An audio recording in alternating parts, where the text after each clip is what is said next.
Avant de commencer cette vidéo, je tiens à vous dire que comme tous les mois, vous pouvez gagner le jeu de votre choix grâce au lien Instant Gaming présent en description. D'ailleurs, vous pouvez trouver plein de réductions sur ce site. C'est celui que j'utilise afin d'avoir de grosses réductions. C'est ici que j'achète la plupart de mes jeux. En plus, si vous aimez les univers horribles, sachez que vous pouvez économiser jusqu'à 90% sur les jeux Fallout. Des jeux bien sympas dans un futur irradié. Allez, bon courage pour le concours et merci Instant Gaming de soutenir la chaîne depuis toutes ces années. Imagine, tu traverses la rue quand tout à coup, Truck Hunt te percute. Tu meurs, mais t'as un dernier espoir. Tu deviens quelqu'un de random dans le dernier manga ou animé que t'as maté. Tiens, tu serais dans quel univers? Moi, je spawn dans Akira. Oui, j'ai pas de chance. Le pitch de base, c'est que dans les années 80-90, une explosion a totalement ravagé le Japon. S'en est suivi une troisième guerre mondiale entre pratiquement tous les pays. Donc déjà, si tu es dans cette période, tu es mort. Sauf que malgré tout, le Japon a pu se reconstruire et la capitale est devenue Neo-Tokyo. Une ville ravagée par la corruption, les conflits sociaux, avec un zeste de répression policière, et il y a un petit peu d'attentats anarchistes, et bien sûr, de la délinquance juvénile. Et c'est pas rare que ta maison se fasse défoncer par un tank. Notre protagoniste et son groupe sont délaissés pour compte. Et on voit plus le côté dangereux de la ville dans l'animé, où le gang du Joker fait carrément une agression sexuelle. Bon après, tu me diras que c'est ghetto, mais y a pire. Genre il y a Cyberpunk ou Gum, où là tu peux te faire agresser et tuer très facilement pour rien. Sauf qu'à un certain moment de l'histoire, le monde d'Akira subit un gros changement. C'est lorsque Tetsuo ou Akira vont faire une seconde explosion de la même envergure que celle qui a ravagé le Japon dans les années 80. Genre t'as tous les bâtiments sans dessus et dans le manga tu vois les dégâts et je me demande vraiment comment il y a pu avoir des survivants. C'est totalement ravagé. L'un des seuls espoirs de l'humanité, c'est une secte qui protège les plus faibles. Pour le reste, il va falloir survivre par soi-même. Et j'espère que tu sais bien te défendre. Il y a des bandits et d'autres gangs, et si jamais t'es une femme, tu pars avec un malus, vu que presque tous les hommes vont vouloir t'agresser. Je cite, aujourd'hui, c'est même difficile de trouver des tons. Donc un conseil, fais-toi passer pour un homme. Et si ce monde pue bien du cul, c'est à cause des actions de Tetsuo, un ami de Kaneda. Lui, il a développé des super pouvoirs, et c'est lui monté à la tête. Le gars, il a tout même créé un empire, représenté par Akira, et au moindre problème pour ce groupe, tu vas te faire chasser, et tu peux pas t'échapper, vu qu'il y a un homme oiseau qui voit tout. Si t'es un partisan d'Akira, on risque de te faire venir pour que tu vales des pilules, elle développe tes pouvoirs, ou te tue. Et généralement, tu arrives très souvent à la deuxième option. Tetsuo a d'ailleurs tellement de puissance qu'il ne se contrôle pas. Tu peux te faire exploser quand il délire, ou te faire absorber quand il devient un gourmand géant. Et bien sûr, il faut faire gaffe aux tempêtes, à la montée des eaux et aux éclairs, vu que Tetsuo a détruit une partie de la lune. Ça a littéralement perturbé la planète. Non vraiment, c'est pas un univers facile où vivre, et je dirais que globalement, le manga est bien plus sombre que le film d'animation. Alors ok, en animé, t'as un côté bien plus dérangeant, mais vu que la partie post-apo ne fait pas partie du film, je dirais que tu vas plus galérer dans le manga. Mais je vous conseille vraiment de lire ou de regarder Akira, c'est pas pour rien que c'est un classique de la science-fiction.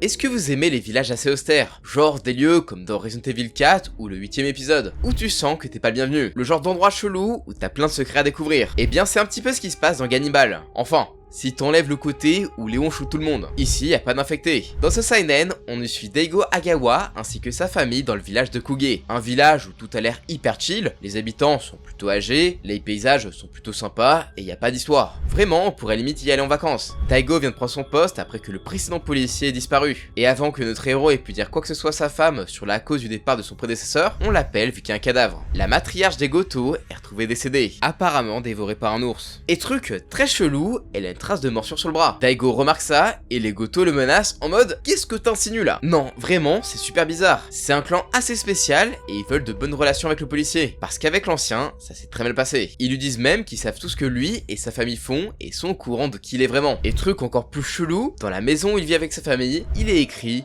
fuyez. On apprend que le précédent policier appelait tout le monde pour prévenir que les habitants de ce village sont des cannibales. Et au même moment, t'as une page où t'as un gars qui pousse une brouette, il y a un cadavre dedans et il y mange un doigt. Non, ce village, il est pas net. Et les Goto, ils ont un comportement très agressif. Et selon le fils aîné, même un policier peut être une proie dans leur territoire. Plus tard, ils font une procession pour la grand-mère des Goto, sauf que tu te rends compte que le cercueil est vide. Il y a pas de corps et selon la fille du policier disparu, les habitants mangeaient le cadavre. Et les Goto, ils sont furax, ils sont prêts à faire un massacre. Mais un homme ayant une force surhumaine réussit à calmer tout le monde, et genre le gars, c'est un fauve. Il y a trop de trucs bizarres. Les villageois conseillent même à la femme du héros de pas trop traîner avec eux, vu que ce sont des sauvages. Et pour les Goto, leur famille ne peut pas aller dans les tribunaux. Seul lui a le droit de décider. Donc autant vous dire qu'il n'accepte pas vraiment la présence du policier. Et puis même, les villageois, ils ont un comportement ultra étrange. Le héros se sent surveillé, et s'ils étaient sympas au début, c'est parce qu'ils avaient peur de lui, vu que c'est un représentant de la loi. Genre, tu veux poser une haie vu que ta maison était vandalisée, bah l'un des habitants te dit que ça serait mal vu, vu qu'il faut se faire confiance dans ce village. Du coup tu dis, ah bah c'est chiant tout ça. Et à partir de là, tous les villageois le regardent froidement, et t'es obligé de t'excuser. sinon ils vont t'exclure. Le pire, c'est qu'il n'y a pas beaucoup de jeunes hommes, d'ados ou d'enfants chez les villageois. Beaucoup ont été déclarés comme morts-nés. Genre, c'est quand même chelou tout ça. Il y a même des habitants qui disent que leurs enfants sont vivants. Et il y a une fête où apparemment les enfants seraient sacrifiés. Personnellement, j'aimerais pas vivre là-bas. En tant qu'étranger, tu subis le fonctionnement des villageois, et s'ils font pas trop les malins dans le manga, c'est juste à cause du protagoniste. Et les Goto, ils sont vraiment ultra agressifs. C'est un chouette manga avec une ambiance pesante qui fait un peu thriller, mais j'aimerais pas être téléporté dedans. Tu sais pas qu'il y a un cannibale, et vraiment, j'aimerais pas devenir le goûter d'un villageois. D'ailleurs, il paraît que tous ceux qui sont pas abonnés à la chaîne vont finir comme apéro pour un cannibale du village de Kuge. Donc si tu veux pas finir en Thunders de KFC pour cannibale, je te conseille de vite t'abonner à la chaîne.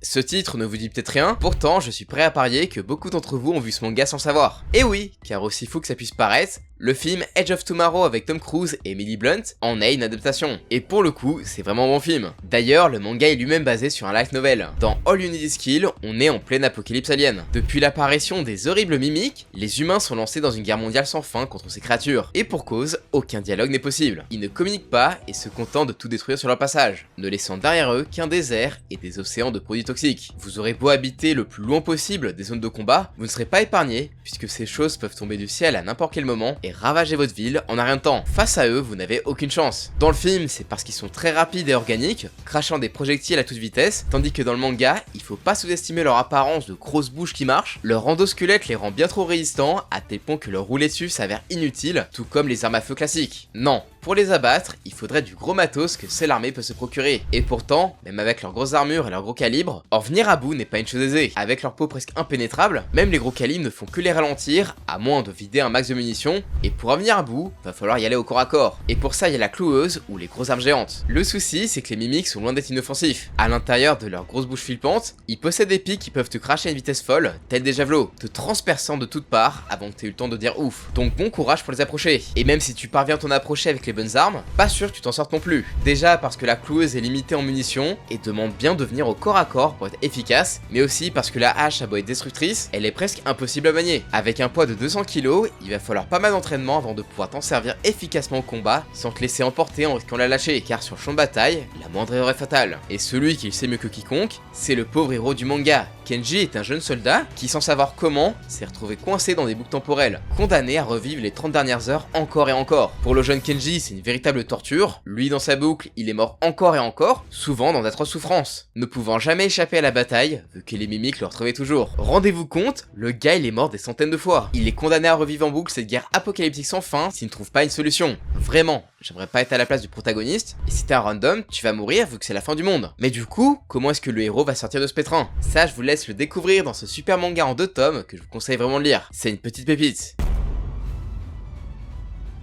Bon, je sais, c'est un manhwa, c'est pas vraiment un manga, mais vu qu'il a été adapté en animé, je le compte quand même, parce que malgré un protagoniste que certains considèrent trop avantagé par le scénario et limite surcheaté, vraiment, personnellement, sa vie et son monde, j'en veux vraiment pas. Entre les donjons remplis de monstres qui popent de partout, ou les horribles épreuves qu'il a endurées pour atteindre sa puissance, vraiment, non merci. De base, le monde de Solo Leveling était le même que le nôtre, sans rien de fantastique ou d'extraordinaire. Enfin, jusqu'à ce que les portails fassent leur apparition, donnant sur d'autres dimensions magiques nommées donjons. Ces portails que se sont mis à popper de partout étaient remplis de saletés de monstres. Dedans, on y trouve de tout. Des gobelins vicieux, des loups à mâchoire d'acier, ou des insectes prêts à vous croquer. Le tout, dirigé par un terrible boss mortel, vivant dans les profondeurs du donjon. Si c'était que ça irait. Il suffirait juste de pas rentrer dans les portails pour être tranquille. Sauf que si personne ne bute le boss du donjon quelques jours après l'apparition du portail, une rupture du donjon va avoir lieu. Et ça, c'est la grosse cata. Les monstres se mettent alors à envahir notre monde, détruisant tout sur leur passage. Et en fonction du rang du donjon qui s'est rompu, ça peut être un vrai carnage. C'est pour ça d'ailleurs que l'île de Jeju a été abandonnée suite à la rupture d'un donjon de rang S, où les grosses fourmis de la mort qu'il contenait se sont échappées et ont commencé à tuer tout le monde, même des chasseurs de haut niveau. Donc un conseil, vu que les portails peuvent apparaître littéralement partout, restez plutôt en ville, où ils seront vite repérés et gérés par des guildes. C'est clairement plus safe. Parce que oui, heureusement, les humains ne sont pas restés aussi banals et impuissants que dans notre monde. Et en même temps que les portails sont arrivés, certains ont subi ce qu'on appelle l'éveil. Grâce à ça, ces élus aux capacités physiques surhumaines et aux pouvoirs magiques sont devenus des chasseurs, les seuls capables de battre les monstres des donjons. Alors, ça a l'air très cool dit comme ça, mais c'est clairement pas une situation de rêve. Déjà parce que t'es classé par rang allant de E à S, ce qui va à la fois déterminer ta puissance, mais aussi indirectement ton niveau de vie. Et tu pourras rien y faire pour y changer. C'est juste le loto de la chance. Si t'as pas de bol et que t'es de rang E, tu seras à peine plus fort qu'un humain lambda. Et tu vas galérer contre le moindre monstre. Tu as vraiment risqué ta vie pour pas grand chose, car vu que tu vas pas tuer beaucoup de monstres, bah tu vas pas obtenir beaucoup de cristaux magiques à revendre pour gagner de la thune. Et sans argent, bah t'auras pas de meilleurs équipements, donc très peu de chances d'être pris dans de meilleurs raids. Tandis que les rangs S, ok, ils ont une vie de rêve, c'est souvent des patrons de guildes ou des membres hyper bien payés. Mais n'oubliez pas que c'est également eux qu'on envoie en première ligne pour des crises comme celle de Jeju. Donc vraiment, même si vous avez subi l'éveil, réfléchissez à 2 fois avant de devenir chasseur. Rester en civil, c'est peut-être pas plus mal. Enfin, du moment que tu fais pas partie des 1 personne sur 10 000 à attraper la maladie du sommeil éternel, apparue en même temps que les portails. Sinon, c'est dodo pour toujours pour toi. Vraiment, quand t'es un chasseur, ta vie est constamment en danger, car les portails sont pleins de surprises. Tu pourrais, par exemple, avoir la malchance de tomber sur un double donjon aux monstres terrifiants qui vont ravager ton équipe et te tuer dans d'atroces souffrances après t'avoir bien traumatisé. Et pense pas que te réveiller en tant que player comme Song soit plus facile. Déjà, rien que pour le devenir, tu vas devoir te sacrifier pour les autres et mourir dans des conditions atroces, mais en plus, pas sûr que tu veuilles hériter de ces quêtes quotidiennes. Et si j'atterris dans la zone de pénalité, je suis quasiment sûr d'y passer. Survivre pendant 4 heures dans un désert avec un vilain scolopendre géant prêt à me bouffer, non merci. Tout ça pourquoi? Des clés qui mènent à des donjons secrets remplis de monstres encore plus durs à tuer. Ah mais moi je finis devant le gros serpent, ou pire, le cerbère, direct je m'enfuis avec ma pierre de retour. Et je parle même pas du donjon de changement de classe, où là c'est carrément un mode survie face à des hordes de chevaliers interminables, et un boss bien coriace. Non, vraiment, pire univers. Je rigole très souvent en mode imagine tu te fais isekai dans un autre univers, mais c'est un petit peu le pitch de Genesis. Sauf que là, ils vont pas dans un manga, mais dans l'ère la plus dangereuse, celle de la préhistoire. Personnellement, j'aurais aucune chance. Je sais pas chasser, construire un abri ou créer des armes. Et j'ai aucune compétence pour dépecer des animaux. Donc déjà côté survie, c'est mal barré. Et tiens, en parlant d'animaux, je pense que tu feras pas le malin face à un crocodile, un sanglier préhistorique ou des loups géants. Et bien sûr, il y a des mammouths. Si aujourd'hui, l'homme est l'animal dominant, bah à cette époque, c'était les mammouths. Eux, ils t'attaquent pas si tu les provoques pas. Par contre, ils défoncent tout sur leur passage, y compris ton village. Vraiment, ils peuvent réduire une colonie à néant. Tu peux rien faire, leur peau est trop épaisse. Bon après ça, limite, tu fais tout pour pas les croiser. Mais ce n'est pas tout, il va falloir faire attention aux hommes de Néandertal. Eux c'est simple, s'ils vous voient, ils vont vous massacrer. Ils sont très hostiles, utilisent des armes et sont vraiment costauds. Et ce sont surtout d'incroyables chasseurs. Si vous ne couvrez pas vos traces, ils vont vous pister, vous retrouver et vous tuer. Et bien pire si vous êtes des femmes. Je pensais que j'allais lire une histoire hyper dure comme L'école emportée ou Survivant, où les persos ils allaient presque crever de faim, que leur manque de connaissances allait les handicaper, qu'ils allaient être malades et qu'ils auraient aucune aide extérieure. Non, c'est vraiment 2 œuvres que j'ai adorées où l'aspect survie est montré de manière très réaliste. Sauf que c'est pas exactement le cas dans Genesis. Alors ça veut pas dire que l'univers est pas horrible ou que le côté survie est mal fait, c'est juste que les protagonistes du manga sont vraiment à pour survivre là-bas. Ils ont peur de la mort et il y a pas mal de dangers. Ok, mais ils sentent qu'ils ont été envoyés ici pour une raison très précise, vu qu'ils ont presque tous des compétences très utiles et qu'ils s'y connaissent bien plus sur la préhistoire que la moyenne. Genre, ils ont des connaissances de fou sur la faune et la flore, le protagoniste c'est un warrior, et il y a un membre du groupe qui est capable de faire des armes, des roues et même des épées. Ça va faciliter la vie dans une ère où rien de tout ça n'a été créé. En plus de ça, le protagoniste il est très chanceux. Il a sauvé une femme homo sapiens, elle s'est sentie redevable et l'a aidé. Et ensuite, il a rejoint une communauté. Sans ça, le peuple aurait été hostile, et lui et ses amis seraient morts. Non, vraiment, les personnages sont vraiment trop forts. Ils mettent en avant la métallurgie et créent la roue à la préhistoire. Genre, ils ont un cheat code. C'est Civilisation, mais en plus facile. Le manga, il est franchement sympa. C'est édité chez Dupuis, mais c'est clairement l'un des pires univers. Et je sais pas pour vous, mais j'ai aucune chance de suivre là-bas avec mes amis et surtout de suivre assez longtemps pour rejoindre une communauté. Le truc, c'est Far Cry Primal, sauf que tu peux pas faire grand chose et tu vas te faire défoncer. Là on atterrit vraiment dans un univers aussi barré que l'opening de son animé, et pourtant, il est bien plus horrible qu'il n'y paraît. Vraiment. Vous allez voir, c'est un délire. Bienvenue à Hall, un gigantesque bidonville crasseux au temps pourri où vivent des humains difformes et en galère, constamment pourchassés par des mages pour leurs expériences. Les mages, comme leur nom l'indique, c'est des gens qui font de la magie à partir d'une étrange fumée noire et qui s'amusent à venir à Hall pour expérimenter sur les humains. Mais en vrai, c'est surtout par sadisme. Les humains sont tellement désespérés qu'ils sont prêts à croire à n'importe quelle rumeur débile pour devenir un mage. C'est comme ça que tu te retrouves avec un mec et son pote cafard qui butent des victimes de mages dans les égouts pour en récupérer des résidus magiques. En même temps, je les comprends. Moi aussi, j'aurais envie de me barrer d'une ville où il y a carrément une nuit de morts-vivants et où c'est banal de voir des victimes de mages revenir à la vie. Alors ok, les mages c'est des vrais bâtards avec les humains, mais en vrai, les humains aussi c'est des oufs. Déjà, dans le passé, ils avaient carrément une milice anti-mages tellement hardcore qui tuait sans distinction tout ce qui avait un lien de près ou de loin avec les mages ou la magie. Et même encore maintenant, t'as des malades comme Katsukabe qui n'hésitent pas à se servir des mages comme expérience pour genre créer son propre mage zombie pour du baseball.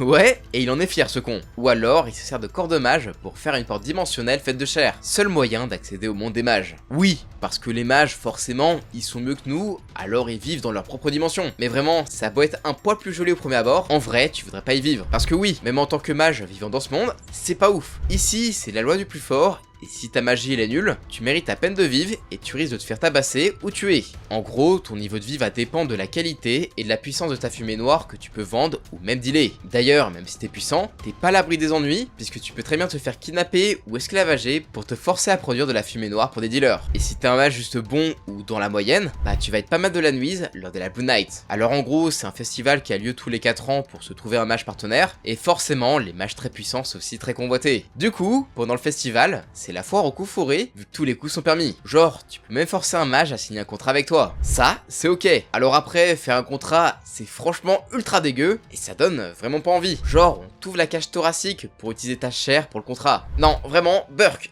dégueulasse. Surtout qu'en plus, ton partenaire peut s'en servir pour te rendre plus docile. Mais bon, tant que les diables valident, c'est bon. Ah oui, tiens, j'en ai pas parlé. Parce que dans le monde des mages, il y a également des diables. Ce sont des magiciens qui sont devenus tout puissants et qui vivent aux enfers, mais également dans le monde des mages de temps en temps, et c'est genre un petit peu l'autorité suprême. Bon, après ils sont chelous, genre les enfers, tu peux y aller par des poubelles, ou t'as également des chiottes qui sont reliées. Et en plus, la prison des mages est située au plus proche des enfers, et t'y vas vraiment pour des crimes super débiles. Genre vendre par correspondance des gâteaux de diable, bah ça, c'est une peine de mort. Tu m'étonnes que les mages ils préfèrent bully des gens à Hall. Après, faut oser y aller et risquer une rencontre tendue avec Heyman, le protagoniste de Doro. Lui, il va te gober, te questionner vite fait, et te tuer sans chercher à élaborer plus. Vraiment. Peu importe où tu vis et qui tu es, le monde Doro ne fait absolument pas envie. Et tiens justement, dans quel univers tu voudrais pas vivre? Et tu te ferais isekai dans quel manga ou dans quel animé? Selon le dernier que t'as maté. Si d'ailleurs tu te demandes pourquoi je parle pas de Berserk, je t'invite à regarder les autres épisodes et les comment survivre. Allez, je vous dis à la prochaine, abonnez-vous, ciao!